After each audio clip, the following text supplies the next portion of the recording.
All right, so final thoughts on the 17 Pro Max. So I've gone back and forth between the orange and then this just silver model. I prefer, honestly, the orange color. I like the orange a little bit more.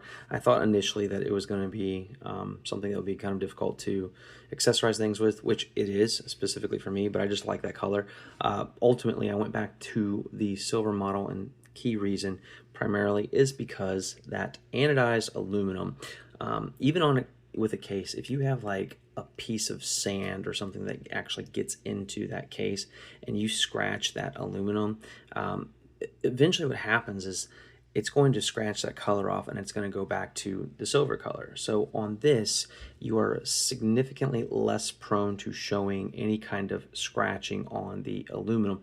Now again, the aluminum is significantly softer than the titanium, so if you do drop it, make sure you got a case on it, because if not, you're going to have a nice little dent, a little ding on your phone. And these phones are way more susceptible to having those dents than just even the base model 17s, which are aluminum as well on the siding, but you've just got a lot more aluminum here going on. So be careful with that. Put it in a case. I actually like these ESR cases. They cover the entirety of the camera bump, or I think what they're calling it this year is the plateau.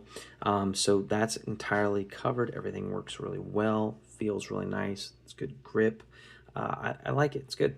Now, overall, as far as the cameras on here, I've tested them out significantly and very, very intensely versus the Pixel 10 Pro.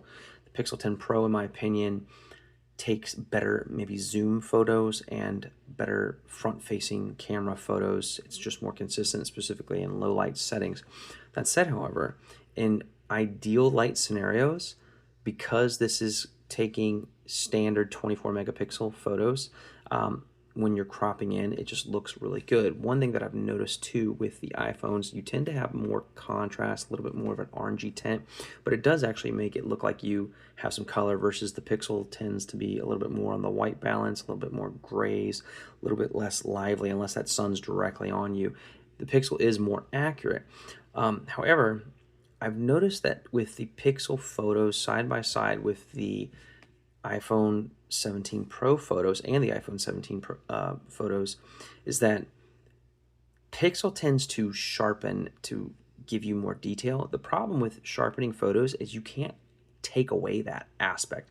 With the iPhone 17 Pro, you actually can. So I would say ultimately, if you're into editing photos, this is the one to go with.